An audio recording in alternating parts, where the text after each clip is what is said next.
O ang mga kasama niya. Shoot to kill! Bigyan mo naman ng katahimikan ng pagkamatay ni Santino. Ako ang hepe dito. Sumunod ka na lang. Nasa labas si Nicole kasama pulong-pultong ng mga pulis na. Buksan niyo to. Siya mo ba kapatid ko?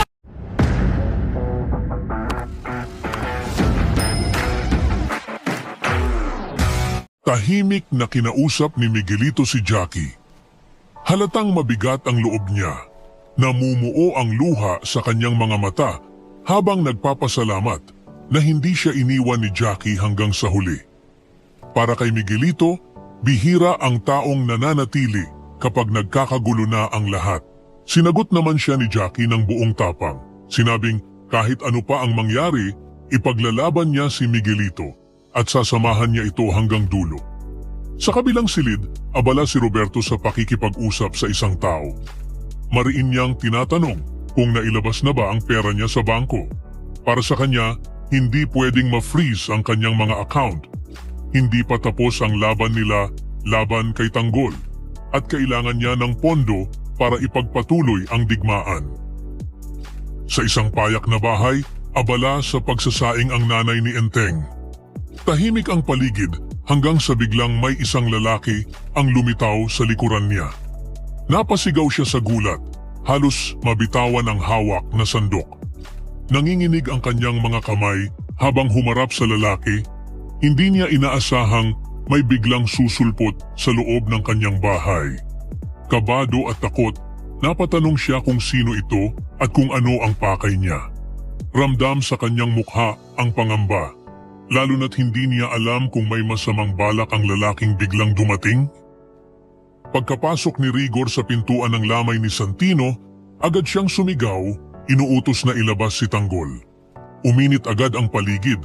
Hindi siya umabot sa kabaong dahil sinalubong siya ni Marites. Galit na galit, sunod-sunod niya itong sinampal habang sinisigaw na wala ng karapatan si Rigor na magpakita roon. Para kay Marites, wala nang respeto si Rigor. Pati sa lamay ng sariling anak ay nagagawa pa nitong manggulo. Nanginginig sa galit at sakit si Marites. Ipinaglalaban ang karapatan ng kanyang anak na mabigyan ng tahimik at marangal na burol. Sa sobrang galit, tuluyang nawala ng kontrol si Rigor. Bumunot siya ng baril at itinapat ito kay Marites, nagbabanta na ipapahuli niya ang lahat ng naroon dahil umano'y nagtatago sila ng mga kriminal tulad ni Tanggol. Ngunit hindi nagpasindak si Tindeng. Sa halip, humarap siya kay Rigor at hinamon pa ito. Sinabing kung may lakas ng loob siya, iputok na niya ang baril. Para kay Tindeng, wala na siyang kinatatakutan pa. Sa loob ng lamay, ramdam ng lahat ang tensyon. Handa silang ipagtanggol ang isa't isa at panindigan kung ano ang tama, kahit pa mauwi ito sa mas malaking gulo. Sa magkakahiwalay na lugar ngunit iisang laban, unti-unting nagtatagpo ang galit, takot at determinasyon ng bawat panig. Habang sina Miguelito, Jackie at Roberto ay kumakapit sa kapangyarihan at pera upang ipagpatuloy ang digmaan laban kay Tanggol.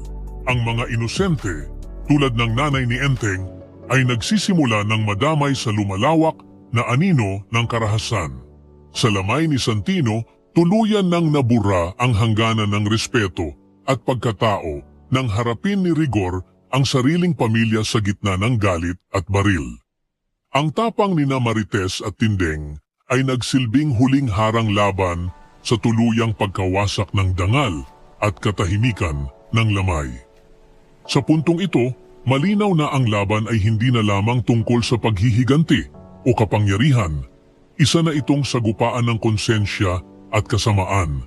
At anumang maling galaw ay maaaring magsindi ng mas malaking trahedyang hindi na kayang pigilan ng sinuman. Ibahagi ang inyong saloobin sa comments section. Huwag kalimutang mag-subscribe at i-click ang notification bell para hindi ninyo ma-miss ang susunod na kabanata ng Batang Quiapo. Maraming salamat sa panonood.